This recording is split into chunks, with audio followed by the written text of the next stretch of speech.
12 মাসে 6টি ঋতু। গ্রীষ্ম, বর্ষা, শরৎ, হেমন্ত, শীত ও বসন্ত। আর ঋতু বদলের সঙ্গে বদলে যায় মানুষের পছন্দ। কারোর প্রিয় বর্ষা, কারোর আবার হেমন্ত। তবে শীত, এই ঋতুটাই যেন আলাদা করে জায়গা করে নিয়েছে বহু মানুষের মনে। আর এবছর শীত পড়েছে বেশ জাঁকিয়েই। বীরভূম জেলায় কনকনে ঠান্ডায় কার্যত কাঁপছে জনজীবন। পরিসংখ্যান বলছে, বীরভূমের শীতলতম দিন ছিল 2024 সালের 30শে ডিসেম্বর। ইন্ডিয়ান মেটেরোলজিক্যাল ডিপার্টমেন্টের শ্রীনিকেতন অফিস সূত্রে জানা যায়, সেদিন জেলার সর্বনিম্ন তাপমাত্রা নেমে গিয়েছিল 7.3 ডিগ্রি সেলসিয়াসে। যদিও বছরের প্রথম দুদিন তেমন ঠান্ডা অনুভূত হয়নি, তবে সপ্তাহের শুরু হতেই ফের নামল পারদ। আবহাওয়া দপ্তর সূত্রের খবর, মঙ্গলবারই চলতি মরশুমের শীতলতম দিন। শ্রীনিকেতনে এদিন সর্বনিম্ন তাপমাত্রা রেকর্ড করা হয়েছে মাত্র 6.2 ডিগ্রি সেলসিয়াস। এই হাড় কাঁপানো ঠান্ডায় কেমন আছেন বীরভূমবাসী? কিভাবে উপভোগ করছেন তাদের এই প্রিয় ঋতুকে? শুনে নেওয়া যাক সাধারণ মানুষের মুখ থেকেই। আমার কাছে শীতকালটা খুব পছন্দের। কিছু তো কষ্ট হচ্ছেই, এত ঠান্ডা পড়েছে, সবাই খুবই জবথব, বয়স্ক মানুষরা, বাচ্চারা খুবই কষ্ট হচ্ছে তাদের। কিন্তু তার মধ্যেও একটা আনন্দ আছে যে সবাই একসাথে বসে গল্প করা, চা খাওয়া, কফি খাওয়া, প্লাস আমরা একসাথে বসে সে আড্ডা দিই। তারপরে ঘুরতে যাওয়ার বা ইয়ে করি, প্ল্যানিং করি। যদিও আমার মেয়ের পরীক্ষা, এই বছর আমরা কোথাও বেরোতে পারছি না, কিন্তু পরীক্ষার ইয়ে শেষ হলেই আমরা ভাবছি একটা ছোট্ট করে একটা ট্যুর রাখবো। কিন্তু এই শীতে আমাদের বেশ ভালো লাগে একসাথে কোথাও বেরোতে, ইয়ে করতে, ঘুরতে বেড়াতে। আমার প্রিয় ঋতু শীত। আমি জানুয়ারিটা খুব পছন্দ করি, কারণ জানুয়ারিতে আমরা খুব আনন্দও করি, এনজয়ও করি, বাইরে একটু ঘুরতে বেরোই।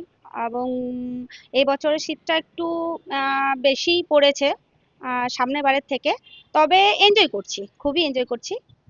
আমার প্রিয় ঋতু শীতকাল, সবারই শীতকাল। তার মধ্যে গরমটা খারাপ লাগে না।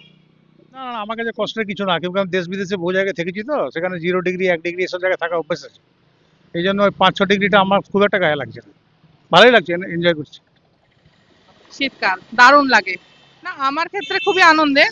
কারণ কি এই শীতটা, গরম আসলে খুবই গরম, ওটা সহ্য করা যায় না। তার থেকে শীতটা একটু জড়ামড়ি করে বসে আনন্দ করে কাটানো যায়। হ্যাঁ, যাদের একটু কিছু নেই তাদের জন্য একটু কষ্টকর, বাট ভালো, খুব সুন্দর। আমি তো খুবই অনুভব করছি। এটা খুব ভালোই দেখি। আমাদের মানে আমাদের কাজকর্ম হিসাবে, তারপরে এমনিতে প্রকৃতি হিসাবে শীত অবশ্যই দরকার।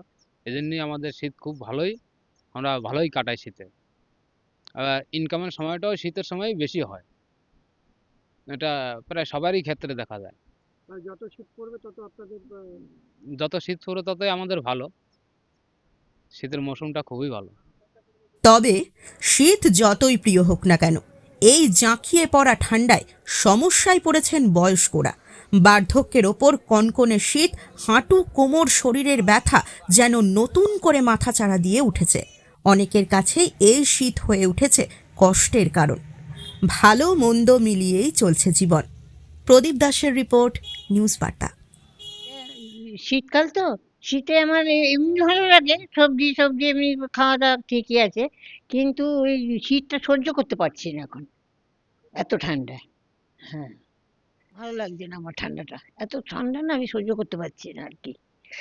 বয়স হয়েছে, আমি ঠান্ডা এমনি এমনি কষ্ট হয় না আগে, আগে হতো না, কিন্তু এখন খুব কষ্ট হচ্ছে, সহ্য করতে পারছি না, এই ব্যথা ব্যথা এত হয়ে গেছে না, মানে আর ঠিকতে পারছি না। ঠান্ডাটা খুবই পড়েছে, তার কারণ আমি 1963 সাল থেকে এই দুবরাজপুরে বাস করছি। হ্যাঁ, কিন্তু আজকে যে ঠান্ডাটা পড়েছে, এরকম ঠান্ডা ইতিপূর্বে আমি কোনোদিন দেখি নাই।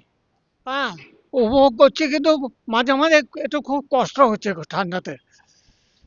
আমার বয়স হচ্ছে, তো সেই বয়স অনুপাতে যে ঠান্ডাটা যেন সহ্য করা খুব মুশকিল হয়ে যাচ্ছে আর কি, বয়স অনুপাতে আর কি, সত্যি কথা বলতে গেলে।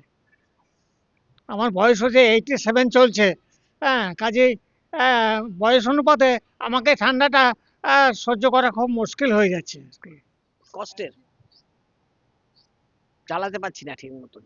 শীত খুবই বেশি, আর দ্বিতীয় কথা হচ্ছে যে আমরা ঠিক মতন শরীরে মানিয়ে নিতে পারছি না জিনিসটা, একটু কষ্ট হচ্ছে বেশি।